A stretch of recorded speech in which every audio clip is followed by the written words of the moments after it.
Welcome to UNAH, the National Autonomous University of Honduras. It's the largest university in the country.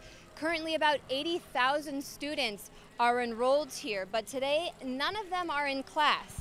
That's because this campus has been transformed into a flashpoint against the repression and privatization currently being carried out by the US-backed government of Juan Orlando Hernandez. Today, 10 out of the campus's 12 buildings are being held by students who say they don't plan to let classes happen until they get a response from the government. We're here as the Grayzone to get a first-hand look at their struggle and hear what they have to say.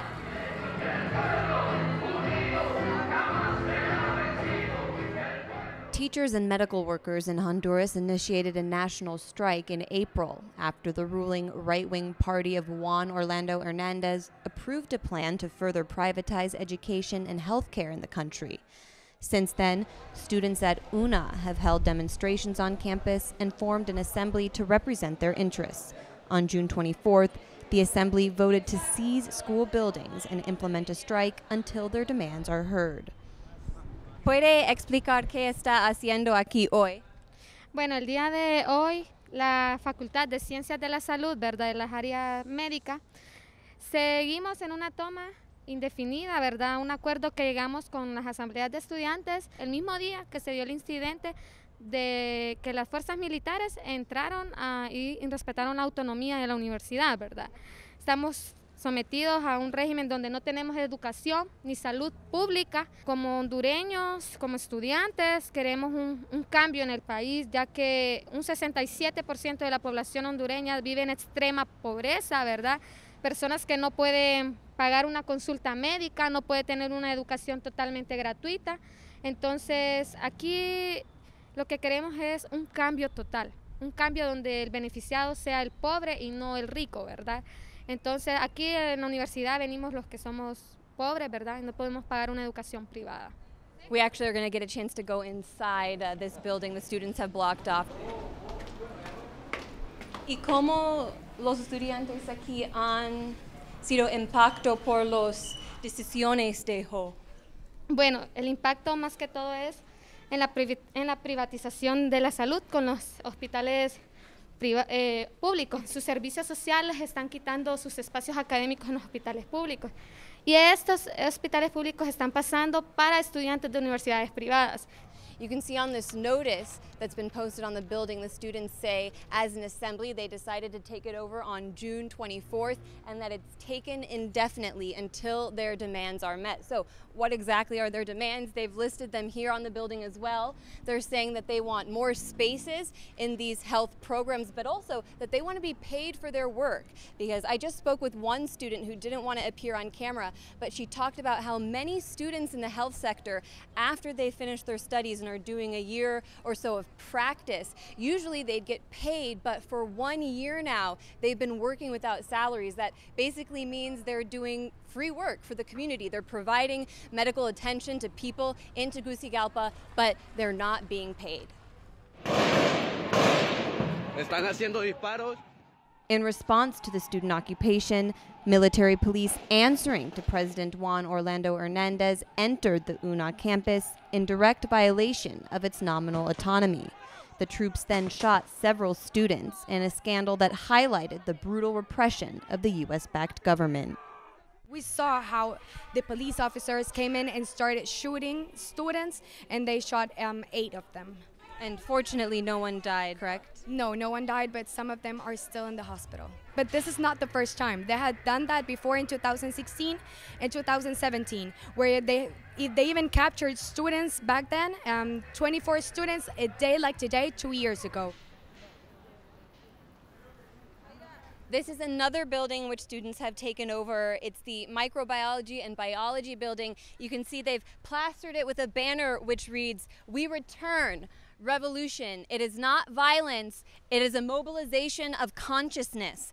The hashtag underneath essentially reads, "We are all UNAH. We are all the Autonomous University of Honduras." But you'll notice that the A in UNAH has been replaced with an X, and that's to symbolize the fact that their autonomy, the A, no longer exists here, because last week that autonomy was violated by the military police, which essentially act as the private Praetorian Guard of the US-backed Juan Orlando Hernandez government. We've been having some police officers inside. I mean, they dress as students, and that's like, it's really, really dangerous for us and for our security. And you're talking about police coming into campus dressed as students. Are these the armed forces which essentially operate right under President O? Yes, they are. And their work is to identify each one of the students that are in the strike and then take those data up to the police officers and see what they can do with them, either like to capture them or even to torture them or kill them.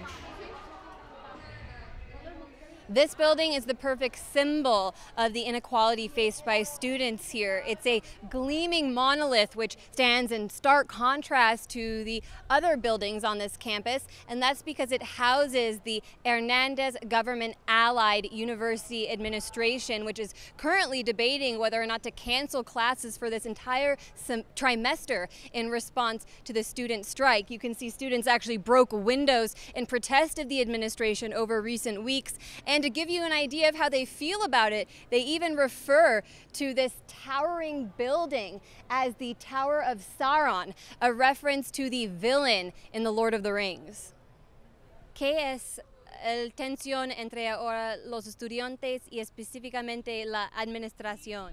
La manifestación de la lucha actualmente es más por una coyuntura o por una situación del país. Históricamente, las autoridades universitarias han tenido relaciones muy directas con el gobierno, pues generalmente que es de partido y sobre todo ha sido del Partido Nacional, como lo fue la administración de Julieta Castellanos, que era un cuadro de la embajada norteamericana aquí, y ciertos alineamientos con el Partido Nacional.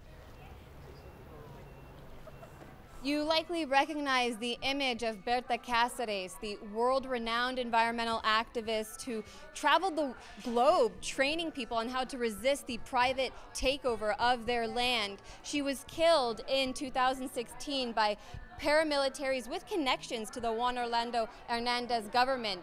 But those assassins were actually paid by the energy company named in the sticker above. That sticker says DESA is guilty. DESA is a private energy company here in Honduras, which paid 2 gunmen to assassinate Berta in her home. You encounter her image not only here on campus, but all around Honduras and honestly the world, because she's become a symbol for the international feminist movement. Berta Cáceres in here is more significant because in biology we see her as an image because she gave her life fighting for the rivers and for the people in those areas. And as biology students, we study to save out these protected areas in the country that they're being sold out to people from the outside in the country. ¿Y qué quieres decir al pueblo estadounidense? Bueno, primeramente nosotros respetamos, admiramos incluso las luchas del pueblo estadounidense, entendemos y discernimos de que el pueblo norteamericano no es lo mismo que las autoridades y que la política exterior, sobre todo, que es la que a nosotros nos perjudica, ¿verdad? Incluso hemos recibido algunas solidarizaciones de algunas organizaciones norteamericanas e internacionalmente y realmente nos dan muchos ánimos. Entonces, creo que el mensaje iría por 2 partes. Primero, a las autoridades norteamericanas, que tienen esta política agresiva de intervención, de extractivismo, incluso de, por favor, no pedirles, sino exigirles de que nosotros queremos llevar la fiesta en paz, como nosotros decimos, que nosotros consideramos que somos capaces de resolver nuestros propios problemas internos, de que no necesitamos injerencia y pedirles, ¿verdad? Y solidarizarnos también con el pueblo en general por la lucha que generalmente se está haciendo, pues porque nosotros somos conscientes de eso, de que no es el pueblo como tal, sino es un grupo minúsculo, así como es en este país, porque a la larga no sé si puede ser muy trullado, pero los buenos somos más. Y entonces sabemos y reconocemos la lucha de allá y la lucha de acá. Y en eso podemos ser hermanos y hermanas.